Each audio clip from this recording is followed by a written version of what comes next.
and get started because it's 12 o'clock and you guys are here, and I'm sure there'll be a few other people that join us. I don't think we'll have the 20 or so that we often get, but that's what happens when the professor changes the date.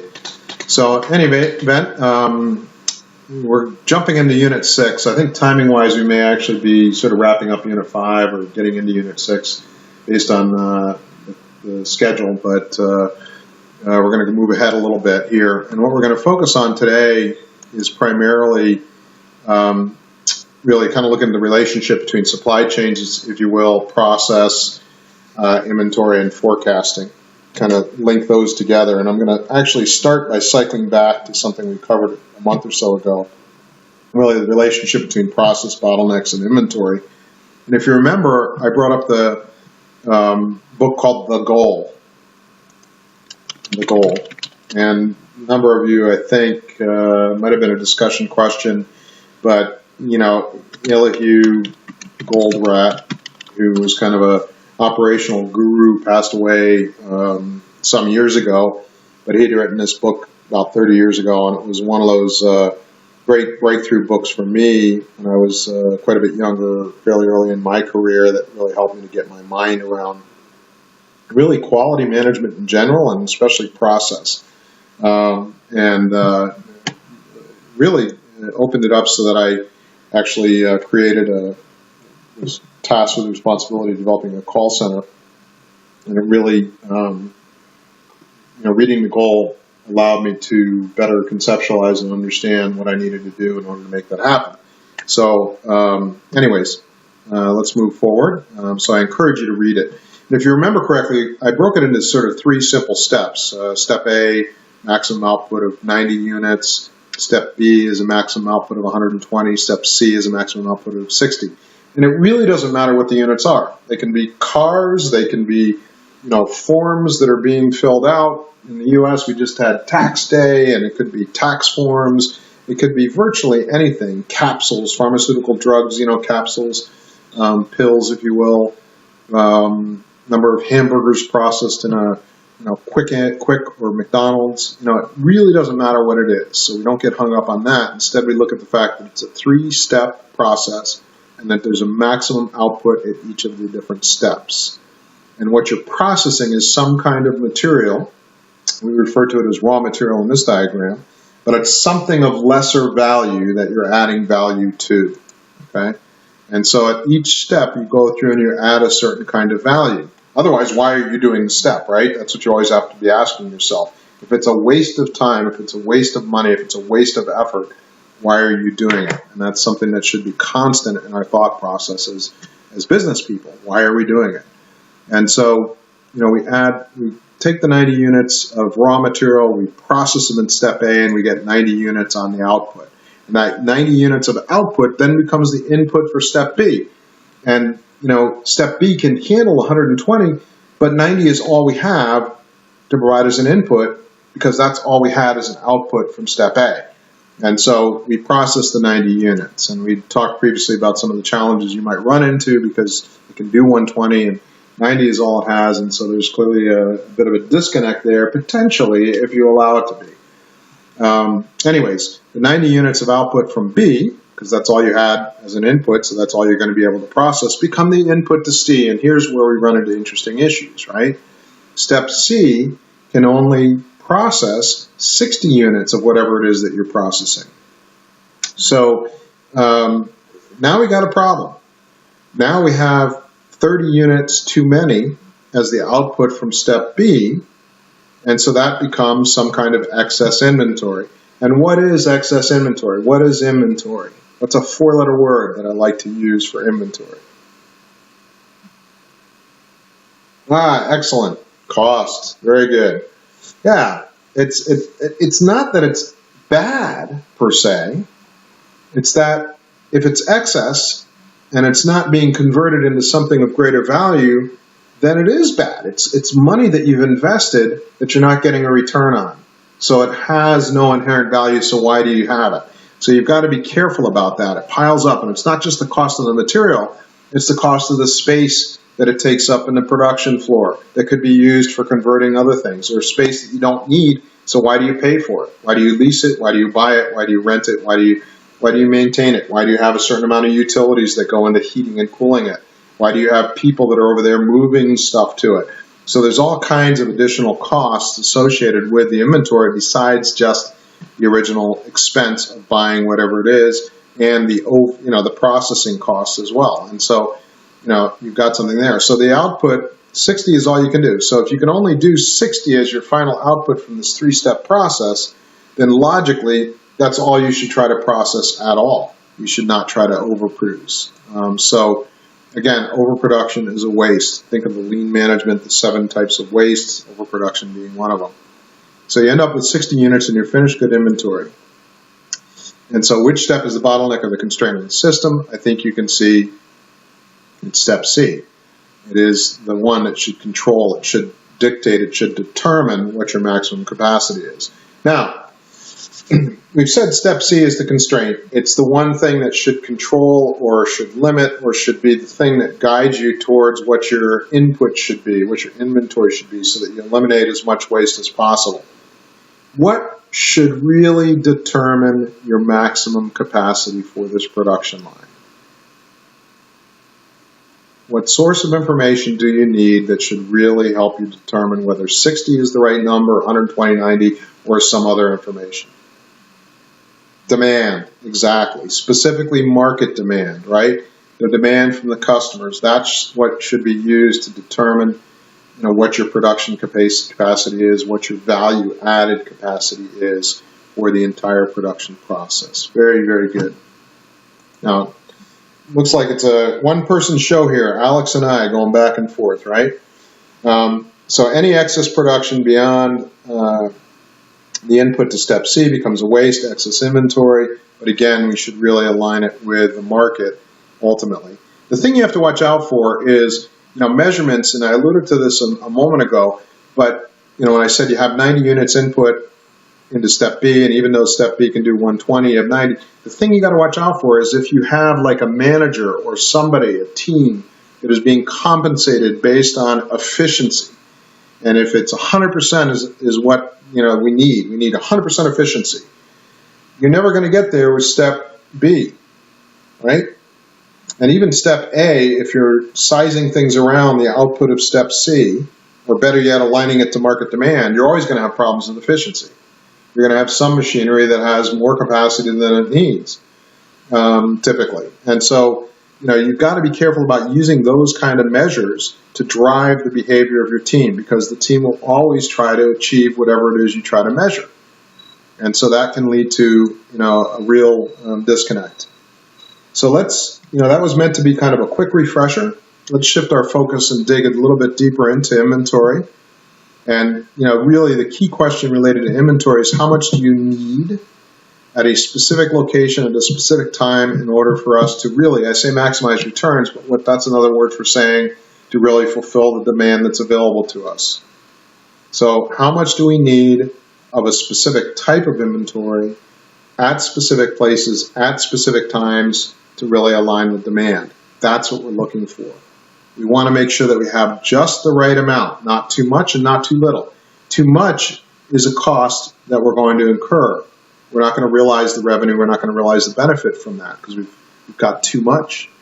Too little means we've missed out on the opportunity to sell some stuff. And so we miss out the opportunity on revenue and profitability. So inventory management involves looking at a lot of different priorities. How long it takes to get the inventory in, where you need it, when you need it, etc. How much it costs to carry the inventory. Some inventory, it does not make sense to have stored on your own facility or available. Other inventory, you absolutely need to have available when you need it.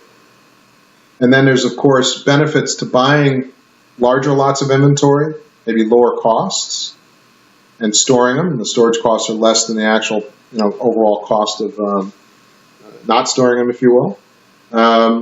There's also the management of all your assets and your resources. If you have excess capacity, can you use that excess capacity for other productive or profitable means? That includes of your people. Being accurate in your forecasting. We'll talk about forecasting in a few moments. What is the true valuation? I've recently been kind of looking at businesses potentially to buy a small business, if you will. Just kind of thinking through. I've always had my hand in businesses, so just kind of interested, and I do it from time to time and look at different valuations.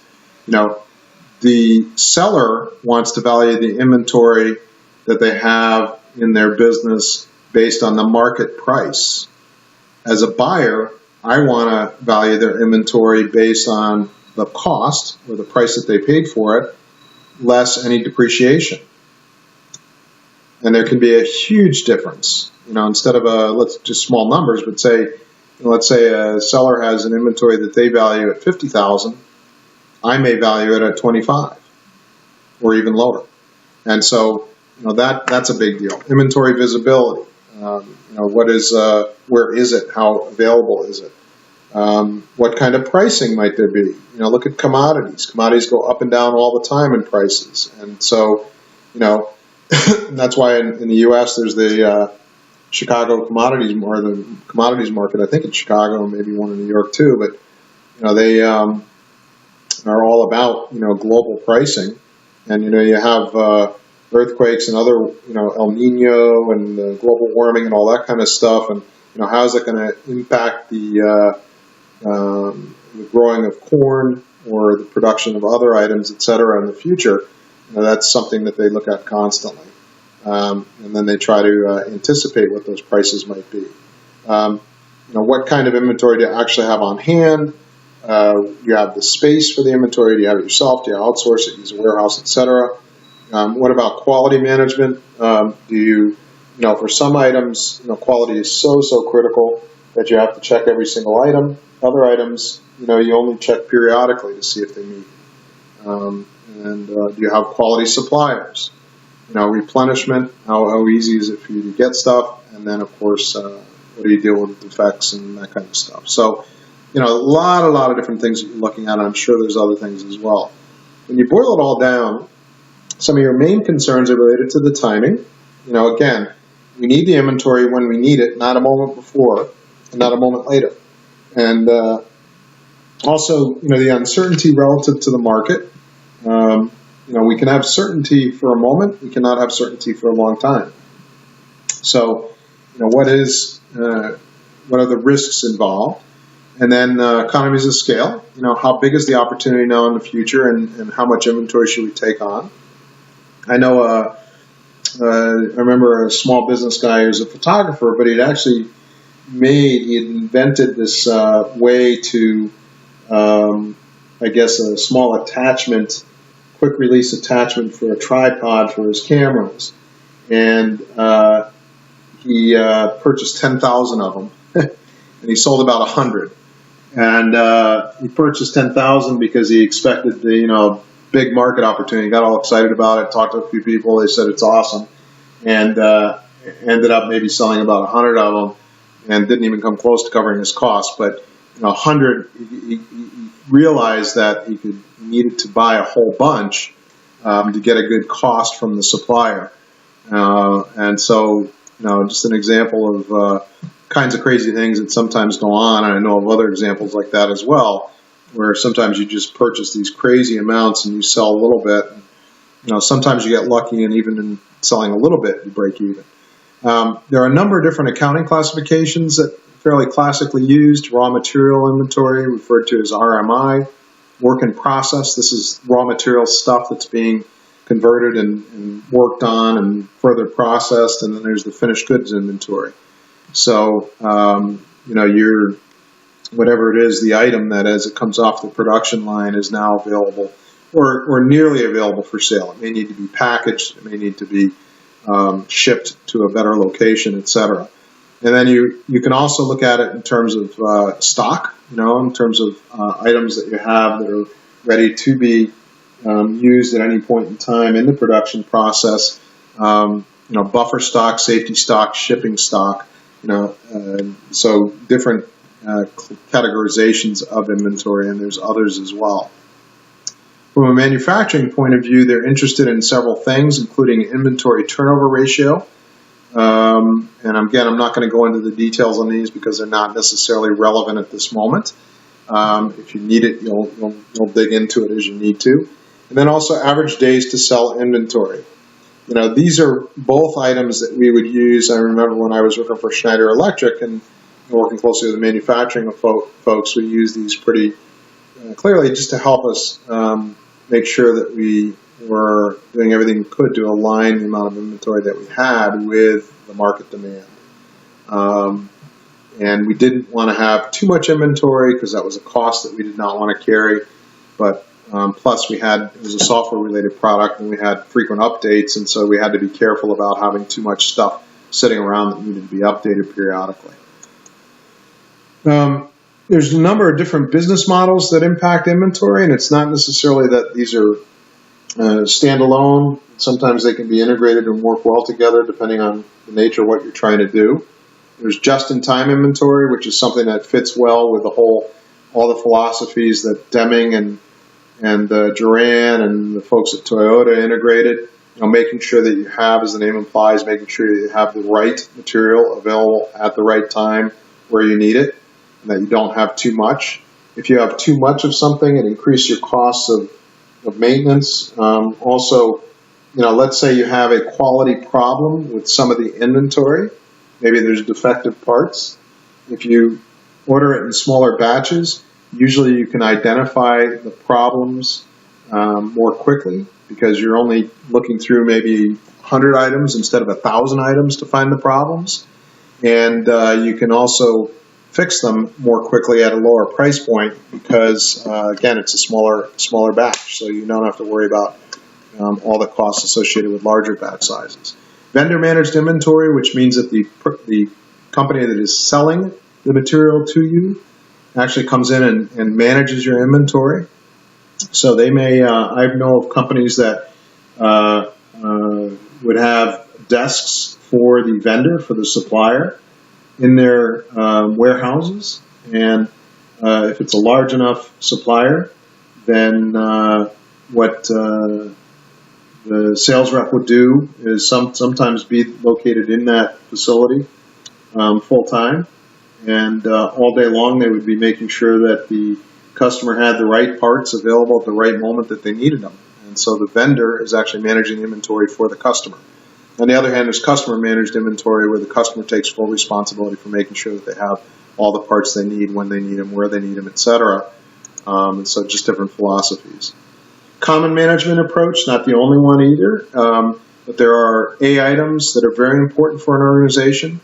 These are the items that account for a high percentage of the revenue, and often the turnover and often the profitability. B items are less important, but still important items, and may account for maybe 25% of the revenue. Then there's C items that are important, but not super important, and it's often the majority of items, and it accounts for a small percentage of the revenue. But the thing you have to often look at is the combination. You may have several A items on an order as well as several B items and then one or two C items. And so the question is, do you need these items in order to fulfill the order for the customer ultimately? And so that's, those are the questions you have to ask. If you don't have them, you may lose the order. If you do have them, you may get the order. So now that you're all experts on inventory, after that quick 7-minute or so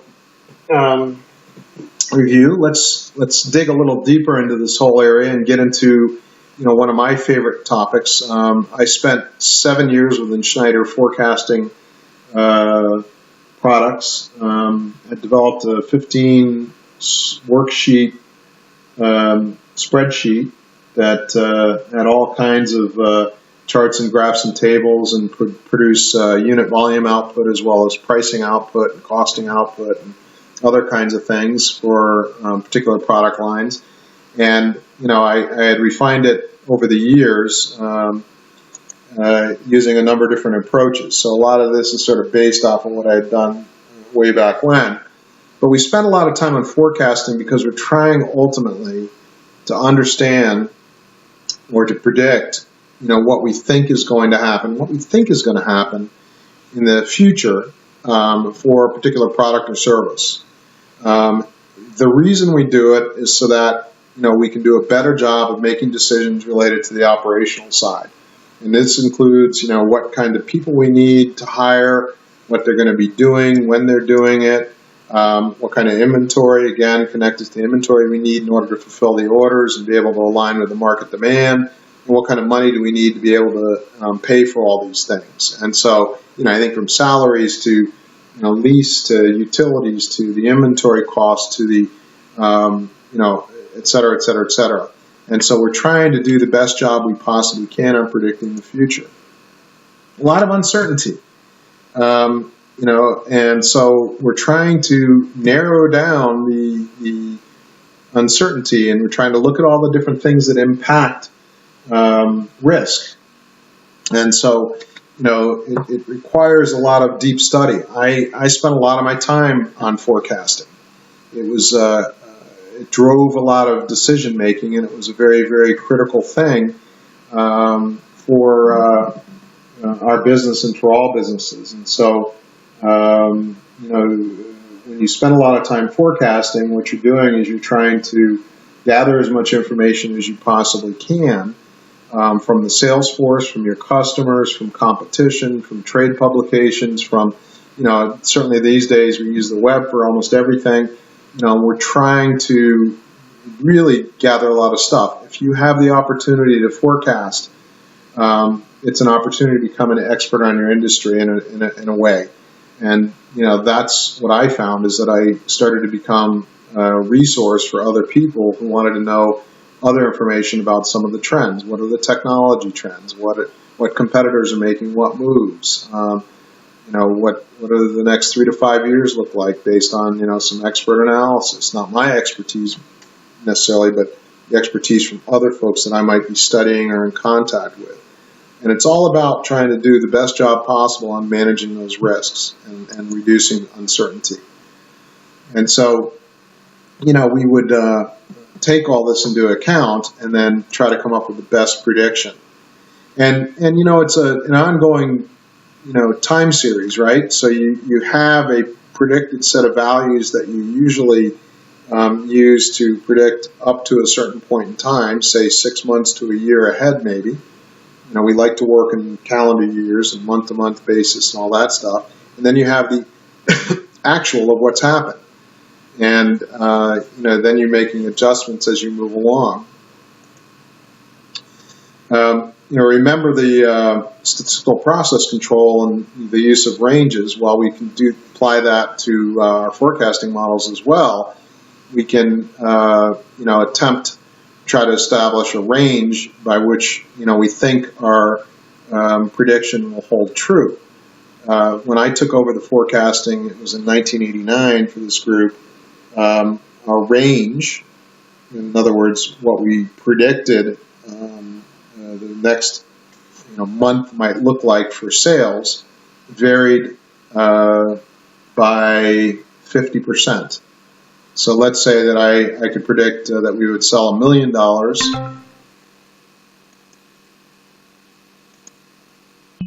Sorry, it kicked me off for a moment. Let's say that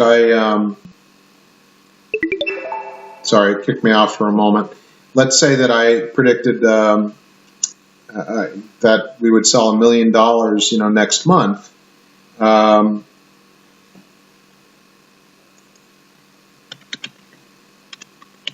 Yep. Okay, is that better now? Can you hear me now? Okay. Okay, good. Yeah, sorry, it kicked me off for a moment.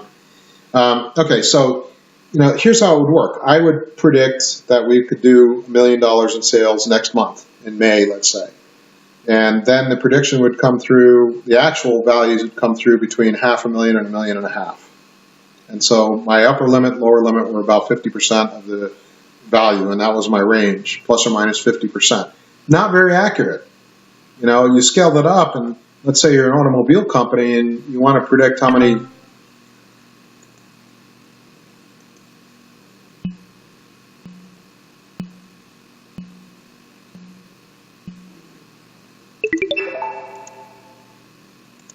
Okay, I was kicked off again.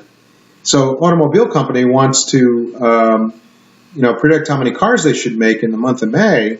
And let's say I tell them it's going to be between 500 and 1,500, 500 and 1,500. That's not very accurate. That's a huge difference. That's 3 times difference. So, a lot of what we were working towards was to reduce the range so that we could be more predictable. And what I was able to do over a period of time is to go from plus or minus 50% to plus or minus 6%. And so I could, our business grew from $1 million a month to about I think it was over 4 million, 4.5 million, something like that. So I went from $1 million plus or minus 50% to 4.6 million plus or minus 6%. So a huge, huge change. Now, there were a lot of things that went on, a strategy behind it, marketing approach, et cetera, that went into trying to determine, the analysis. But, when you get down to plus or minus 6%, that's pretty good. Now that car company can predict, say, that they're going to produce 1,000 units plus or minus 60. So they're going to go between having to produce 940 to 1,060. That's a much, much, much better set of information that allows you to make better quality decisions. And so that's why it's important to do a good job forecasting and spend a lot of time. There's 2 main methods. There's qualitative approaches, where you use a lot of expertise and interviews and information. And then there's quantitative approaches towards forecasting. And I guess one of the first things I would tell you is that, it's not, I didn't find that one or the other. I found that I had to reach out and gather information using a lot of different techniques that would feed in ultimately into a quantitative approach, because that's what we wanted to know. How many units, how many sizes, when do we need them, et cetera, et cetera, et cetera. We needed that information. And so, but we needed to gather from a lot of different sources. So qualitative approaches are typically what I call more fuzzy stuff. Interviews, industry experts, getting reports from consultants or experts. Also, I think it's important to talk to executives and get a feel for what they're looking for. I remember one time I had a group of executives. They really didn't understand our industry at all, and they would make predictions that were crazy, and it was based off of what they were able to do in other industries, but it didn't necessarily translate into our industry. However, the value was that I could better understand what they were looking for, and I learned a long time ago that when somebody says, do this, you can fight it, in the business context, or you can come up with a proposal on how you could do it. And if somebody, when we were running about a $40 million business, one of the executives came to me and said, how do we grow this in the next 5 years to $100 million? And the best projection I could come up with was about 70 million. So I had to stop thinking that the best we can do is 70 million. I had to step back and say, okay, how can we grow to 100 million? And when you start doing that, even if you don't believe you can, it's a good exercise to go through to try and figure out how you can. What additional resources it's going to take, et cetera, in order to achieve that. There's Delphi panels, again, expertise-based group of people, and then focus groups, et cetera. And so there's a lot of different means and approaches you can take. Interviews, still use the telephone for this purpose. I've done that, not too long ago.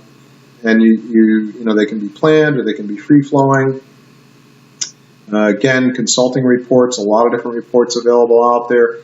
Heck, a lot of information available, obviously, on the web. We can gather that, and the key thing is, just like when you write a response discussion forum or paper or whatever, the key thing is the reliability of the information, Excuse me. What is the source? Who put this information together? What method did they use? This is why, we kind of hammer on you to come up with good sources, because if you're If you're just going sort of off the cuff, you're going on your own gut opinion, well, it might be good because you may have a lot of expertise that you can bring to the party. But on the other hand, it may also lead to a lot of questions. How did you arrive at that conclusion, or where did you get that information from? So it's really important to try and analyze things from a lot of different angles, and then to keep track of the sources of information to make sure that they are good sources. Again, I mentioned about expert executive opinion. They may or may not have expertise. You may be the industry expert. The key thing is to understand what it is that their perspective is and what they're looking for, and then to understand how do you either build a case for or build a case against. Again, Delphi panel is a panel of experts. Typically includes several rounds of, it's done a specific way with facilitated voting, and then of course focus groups, which is commonly used in a lot of consumer marketing initiatives, if you will. All of them have pluses and minuses, and I think my primary premise is not to just use one necessarily, but to use a variety in order to gather the best information possible. And then ultimately, we focus obviously on numbers. What are the numbers? And so we've got different kinds of methodology that we can use where, we gather information and then we use that information to develop essentially a model. There's naive techniques where if I sold 10 units today, my prediction is I'm going to sell 10 units tomorrow. That does not take into account a whole lot of things, but it is a legitimate forecast. If you really get down to it, there is almost no illegitimate forecast, no bad forecast in a way. It's a matter of using what works to help you build and manage a sustainable business. There can be a, end period moving average, it's called, where you use, maybe the prior 2 weeks to look at the average number of units sold in the last 2 weeks. And then that helps you to decide how many units you're going to use, to sell in the future. And then there's what are called exponential smoothing, where you kind of tend to take into account, some of the trends and some of the other tendencies, and you use that information to help develop your model. And so, again, just sort of moving through these things quite rapidly. But if you were to chart all of these out, where the blue line, you can see the blue line represents the actual results, and you from prior time periods, and you use those actual results to forecast the future, you see the different the different kinds of outputs, if you will. And those outputs are quite a bit smoother, in other words, quite a bit flatter, because you're using averages than the actual results would be. And so you're going to see a broader range in a case like this. Time series, regression analysis, simple linear regression, where you're typically looking at the impact of one variable on another variable. And then multiple regression, where you're looking at a number of different variables in an attempt to kind of predict a set variable. Again, I'm not going to go into these in a great deal of analysis. Some of you probably are quite familiar with them with strong math background. Others might have heard of them or used them a little bit. But they are, I find it's useful to know what's available and what's out there, because they can be quite useful. In time series, you look at the data or the information you've gathered, and then you forecast using one or several techniques. I'm a big fan of using several techniques. It's like with qualitative information gathering. The more that you use, typically the better the picture is that you get, the better understanding you have of what's going on. And then you can look at the underlying relationships. And also over time, you can test out different models and then see which model seems to be the most accurate. And so there's a lot of different techniques and ways in which you can do that, and there's also some evaluation techniques that you can use as well. Again, I'm not going to spend a lot of time on this. There are different, what we call time series components, where you're looking at different trends, if you will. There's seasonal. I grew up in Connecticut, in the northeastern part of the U.S., just outside New York City, and we had 4 seasons. And in the wintertime, it was quite cold, a lot of snow and ice at times. Fall and spring, some wet, some cold, and then summer could get quite hot. And the main point there is that we had some industries, construction. I was involved in building houses back in the 80s with my brothers, and if we didn't have, for example, our foundation in the ground by, say, early November, then we would have a tough winter.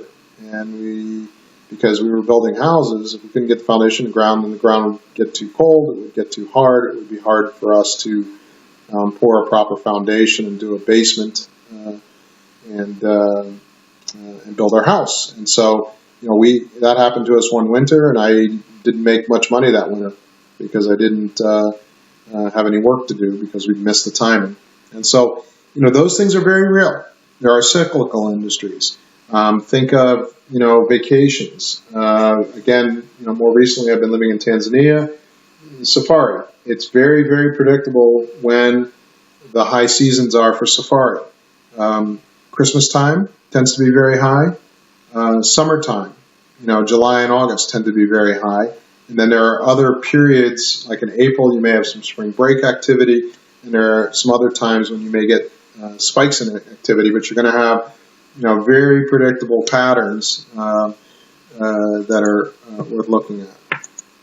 And so, your trends, each one represents something that you should try to understand how it relates to, in this last one, noise or random fluctuations. There's no specific pattern. And so, how do you account for random fluctuations? Very, very difficult to do. And so, these are examples of maybe forecasted data that shows different trends or different cycles, etc. And over time, when you look at a trend analysis, you see an upward movement. You may see some random movement. It may not be random, actually. It may be related to something specific. And that's part of what the value of being able to plot this data and information is that you can then dig in and ask questions. Why did that happen? What's going on? When you see certain cycles, patterns, this is kind of an interesting pattern here, but something's going on, and you definitely see some pattern. And so, again, trying to understand it, trying to understand the time frame. Is this seconds or minutes or hours, days, weeks, months, years? What is it that we're looking at here is also something you should ask questions about. Seasonality is maybe a little more predictable.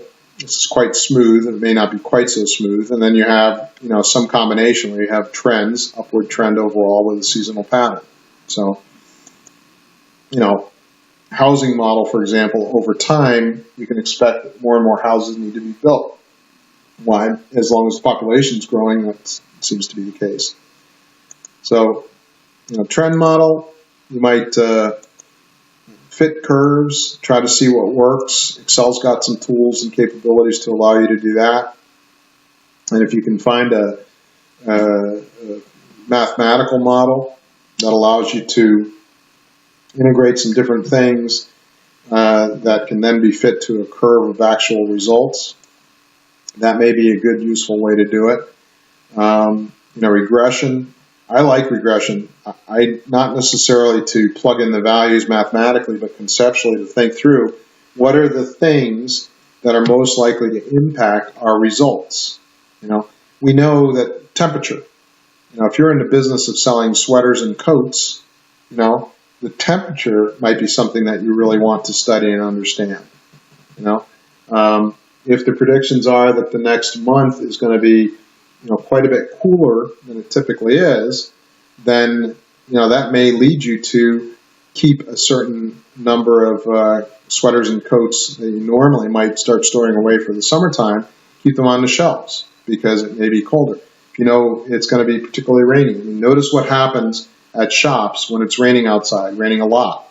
They start putting umbrellas out there and start selling more and more umbrellas. So we look for this information so that we can do the best possible job on understanding what the different relationships are between different variables and ultimately what our prediction in the future is.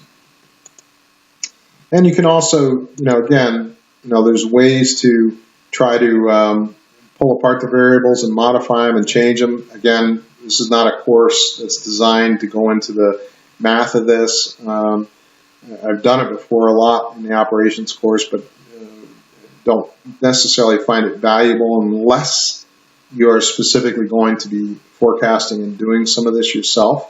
I think instead it's more important that conceptually you understand that it's important to try and study and analyze the data and gather the information from a variety of sources so that you can do the best job possible in making quality decisions. Sometimes it's enough for us to know the general tendency or the general trend. Is our business growing? Is it declining? Is it flat? In other cases, we want to know very specific information so we know how many people we need to hire, and we need to know, how many units of material we need to purchase, in inventory and have available to us to be able to support what we're doing. So, you cover the broad range. We look at different curves. Like I said before, you can often take, once you have a basic model, then you can try and fit different mathematical models to it to see which one's the best predictor. In this case, you've got I'm just showing a variety of different techniques and approaches. Mathematically, you can use anything from just a simple curve that's a simple arc. You can see that in the middle. To others that maybe more closely fit the line to an overall trend line, kind of a relatively flat line going up. Which one is most accurate? Well, I think you can see that there appears to be one line which is most accurate. It turns out to be a moving average, and so what it's doing is it's slightly lagging, lagging the actual results being the pink line. Now, is that useful information? Sure, it's useful information, especially if it's consistently lagging. We can reasonably predict maybe that the next variable will be relatively flat, on this line, or maybe going up slightly. And why do I know that? Because I can start to see the pattern. How much it's going up or how flat it might be, I don't honestly know, but I can make some reasonably educated guess based on this. And that's what we're shooting for, And really, ultimately, which model is the best depends, because we're never going to know with certainty which model is the most effective until the actual values at a future point in time, come in. And so, from a forecasting point of view, what you want to do is start simple. You want to make adjustments to the model based on actual results. You need to use your judgment, which is informed by the judgment and opinions of other experts, as well as data and information, factual information from other sources, to refine your forecasting model. Then you want to keep refining your model using different techniques to see if they fit the historic data. And it's a continuous improvement model, very much like what we've touched on in other aspects of this course, where you're continuing to refine the information and data. Because what you're shooting for at the end of the day is you're shooting to gather the best information you possibly can to make the best quality decisions that you can. That's what it's all about.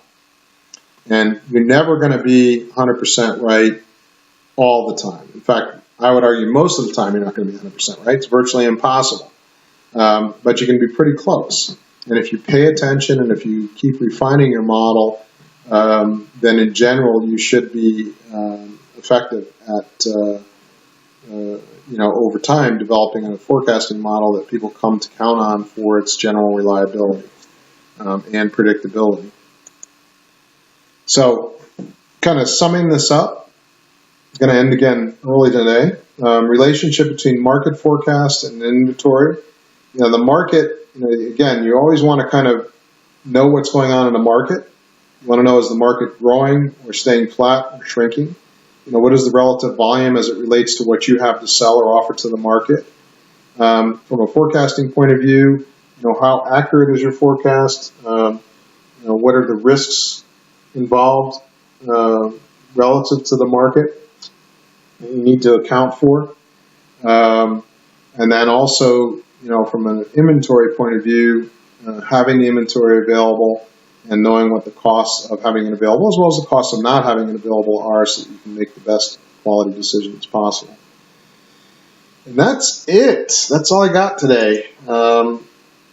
a lot of stuff that I've thrown at you, but again, just want to kind of get your minds aligned around these things. We started talking, kind of refreshing on the theory of constraints and process and bottlenecks and all that sort of stuff, and then kind of took you through relationship of forecasting and inventory as it relates to the alignment with the market. And so, what questions do you have on this or anything else?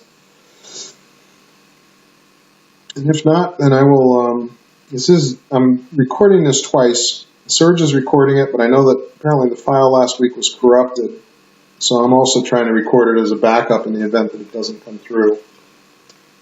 And then I can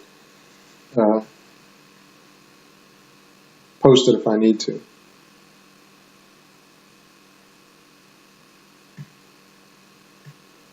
Just waiting for Ekaterina. Looks like you're typing. Should we further discuss lean and agile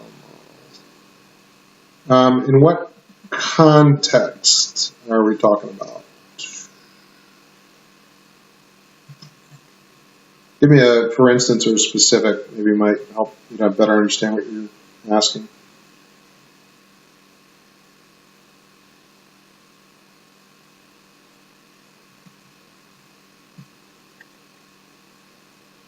Just read my document.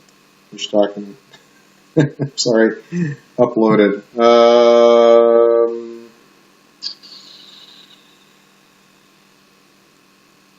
On the platform, okay, hang on a second. Let me go back and see. Is it in Unit 6 or Unit 5? Sorry to be a little vague. I just put this stuff together quite a while ago on 6. Let's see here. I'm just taking a quick look to see what, make sure that I'm talking from the right frame of reference here. Okay, lean and agile supply chain.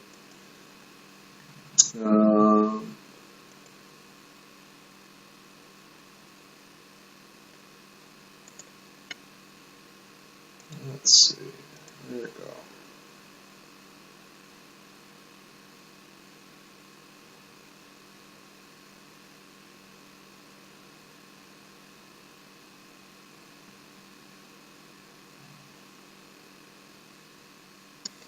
Yeah, I mean, just I'm kind of looking through the article real quickly, and I think,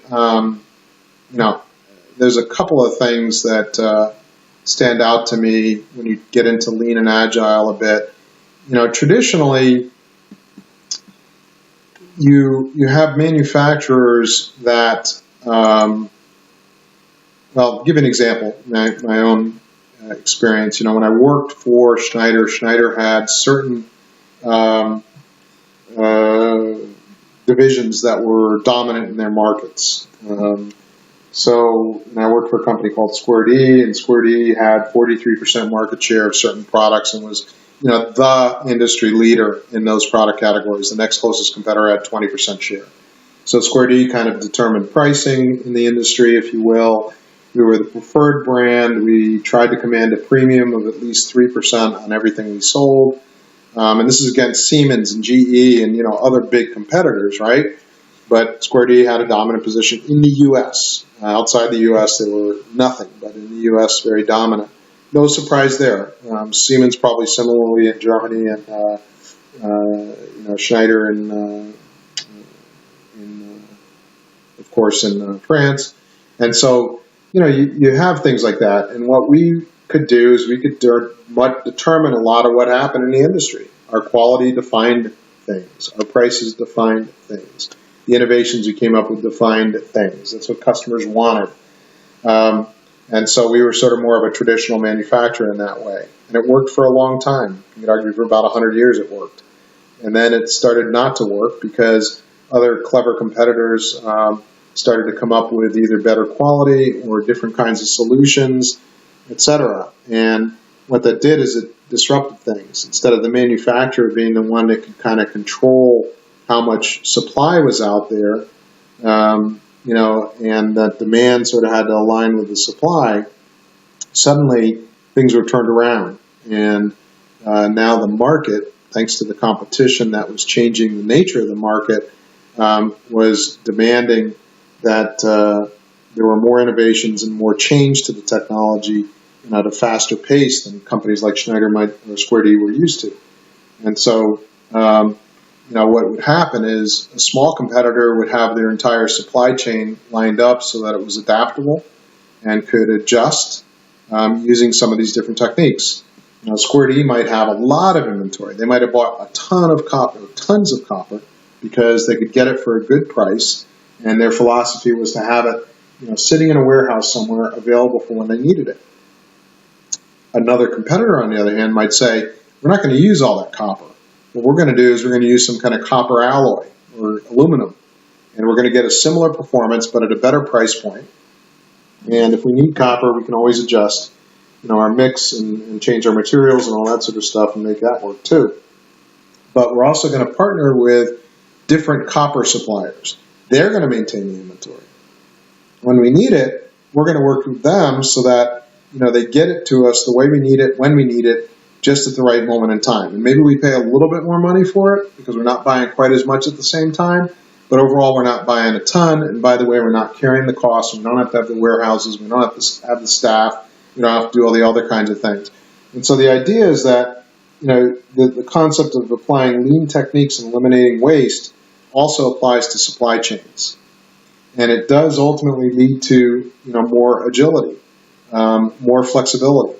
And what that means is that you're better able to not only respond to changing market requirements, but you can also start to look at the different ways in which you might be able to, I don't know if manipulate's the right word, but you might be able to get the market to adjust a little bit to your changing capabilities as well. And so, the lean concepts of eliminating waste led to greater agility over time, which is another, way for saying that companies, in order to be able to compete successfully in the market, have to be able to drive innovation, which leads to changing demand, which leads to the requirement to be more flexible, more adaptable, more agile from a marketing point of view than traditionally. So does that make sense? Is that kind of what you're getting at?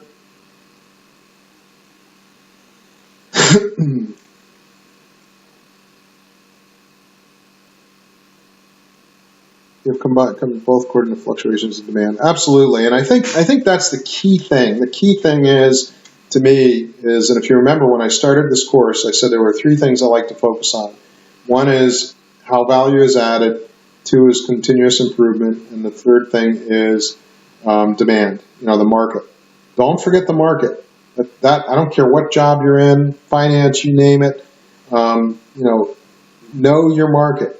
When I mean know your market, if you're a small provider, you guys all know Monaco. Monaco's a tiny, tiny little place, right?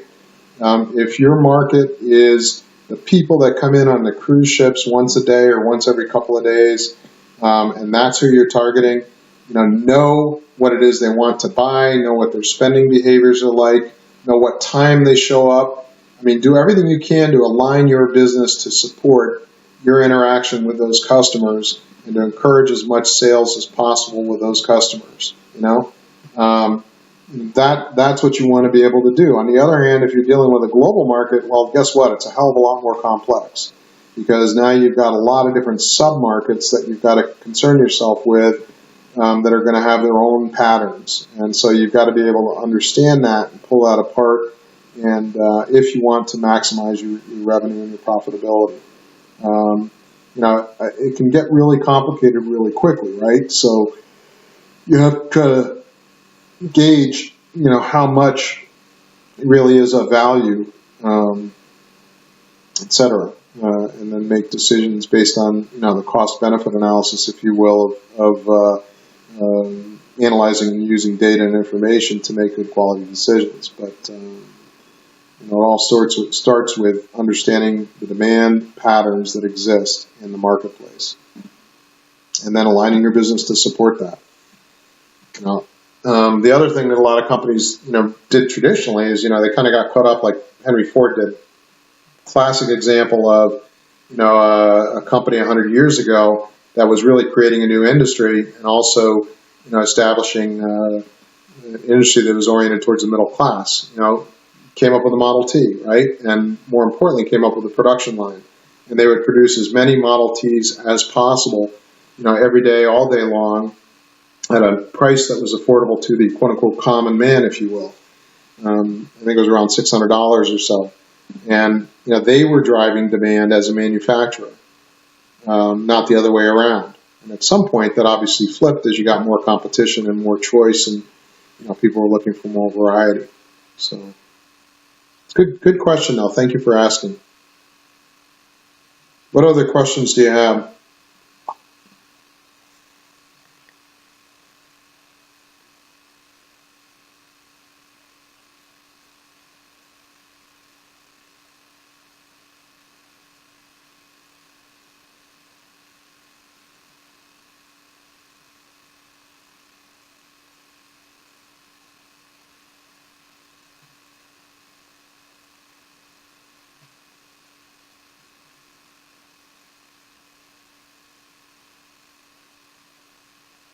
Great.